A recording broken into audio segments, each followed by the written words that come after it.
la COVID-19 a entraîné une augmentation des demandes d'aide alimentaire. Au Canada, on rapporte une augmentation de 33% des demandes aux banques alimentaires en 2022, par rapport à 2019. Au Québec, la chaîne d'approvisionnement des banques alimentaires répond maintenant à 2,2 millions de demandes contre moins de 1,1 million en 2019. Les normes sanitaires et les difficultés économiques ont été ressenties par tous les acteurs de la chaîne d'approvisionnement des banques alimentaires du Québec. Les donateurs, les moissons et les organismes communautaires ont néanmoins réussi à optimiser leurs opérations et à solidifier leurs liens pour s'assurer de livrer l'aide alimentaire au Québec. Pendant la pandémie, les donateurs ont été contraints de prioriser les opérations qui leur étaient essentielles pour limiter la propagation du virus et assurer leur survie économique, parfois au détriment de leurs dons aux moissons. Par exemple, certains donateurs ont restreint l'accès à leurs installations aux salariés des moissons pour respecter les consignes de distanciation sociale. D'autres donateurs n'étaient plus en mesure de former régulièrement le personnel sur les façons de donner aux banques alimentaires, compte tenu des difficultés de recrutement et de roulement du personnel. On se rappelle la fermeture des restaurants, hôtels et écoles pendant le confinement.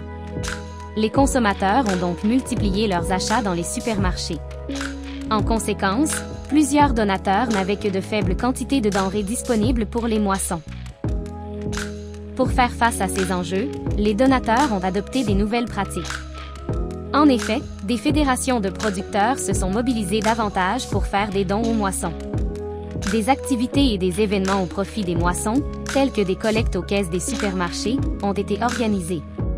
On comprend donc que des partenariats entre de nombreux donateurs et moissons ont été renforcés pendant la pandémie. Du côté des BAQ et des moissons, la pandémie a d'abord eu pour effet de réduire significativement les donations alimentaires reçues. Pendant les premières semaines de la crise sanitaire, les moissons ont collecté de plus petites quantités de denrées alimentaires. Certains donateurs ne donnaient plus de denrées et ceux qui donnaient offraient de plus petites quantités. L'accès à des produits spécifiques était plus limité. Dans le même temps, les besoins d'aide alimentaire ne cessaient d'augmenter. Pour faire face à cet enjeu, de nouveaux partenariats ont été créés pour la collecte de denrées alimentaires, notamment avec les restaurants, les hôtels et les écoles. Les moissons étaient davantage présentes sur les réseaux sociaux en plus de collaborer avec les médias pour inciter la communauté et les décideurs publics à s'engager auprès d'eux pour contrer l'insécurité alimentaire.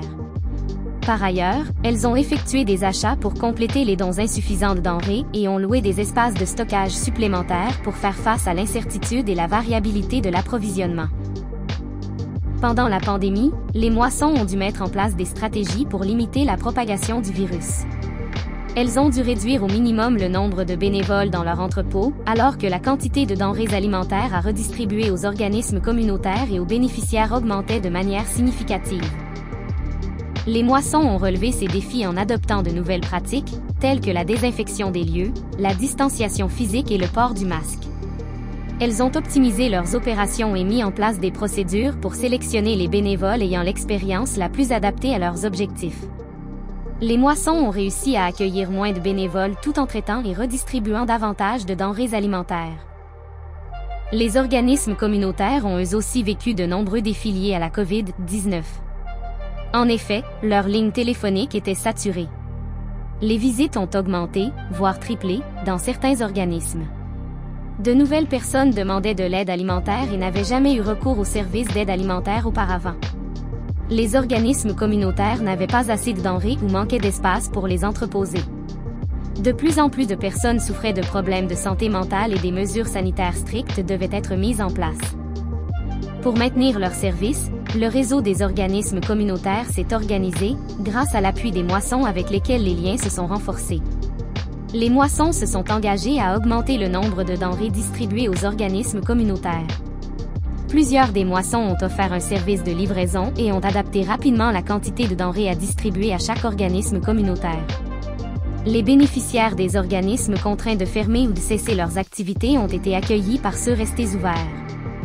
De nouveaux organismes ont ouvert dans les endroits où on en avait besoin.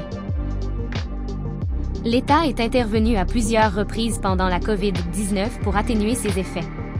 Le gouvernement a mis en place des prestations sociales pour limiter l'insécurité alimentaire et des subventions publiques, à la fois du fédéral et du provincial, pour supporter les activités de la chaîne d'approvisionnement des banques alimentaires. Ces subventions leur ont notamment permis d'acheter des denrées alimentaires, des équipements et des infrastructures essentielles pour assurer leur mission.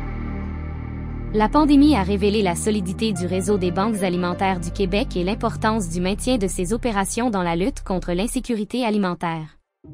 Les enjeux auxquels les moissons ont été confrontés au Québec les ont incités à optimiser leurs pratiques d'approvisionnement, à accroître la quantité de denrées collectées, triées, entreposées et redistribuées.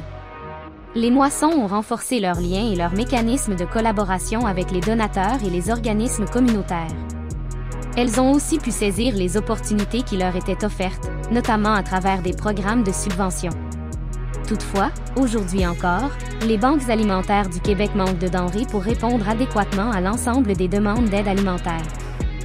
De plus, on peut penser que les effets de la COVID-19 pourraient perdurer et que d'autres crises vont survenir. Il est souhaitable que les banques alimentaires, les organismes communautaires, les décideurs publics et les chercheurs travaillent ensemble pour assurer le maintien et la qualité nutritionnelle des aliments distribués.